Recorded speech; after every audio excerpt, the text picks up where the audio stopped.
So now we're going to look at an interesting type of capacitor known as a Leyden jar. So this demonstration is really going to get us thinking about where is the energy stored in a capacitor. So I found the results of this very surprising the first time I saw it.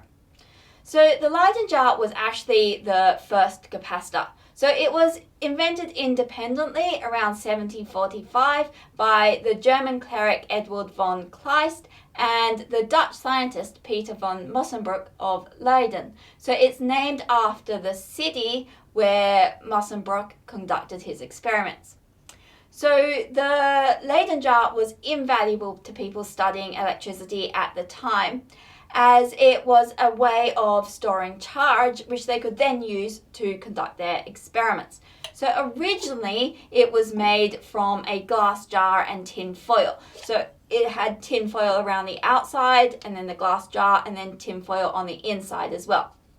This Leyden jar is made from a conducting metal cup, and then we've got a non-conducting, a dielectric plastic cup here, and then a conducting metal cup which goes back in the middle like that. So let's have a look at how this works. Here I've got the Van de Graaff generator which I can use to charge up my capacitor.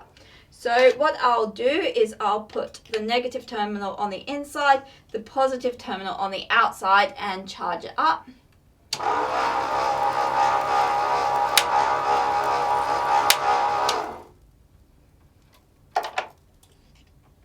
So now it's charged. Let's prove it's charged by discharging it. So hopefully you can hear this even if you can't see it very well.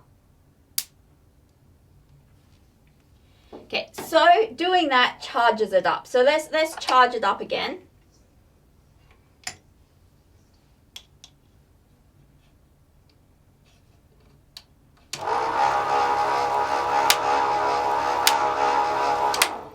Okay, so now it's charged up. Now what I'm going to do with it is I'm going to take it apart. So put one part there. And then I'll remove this part. So I've now got 3 parts and I'll touch each of these parts. And now what I'm going to do is I'm going to reconstruct my capacitor.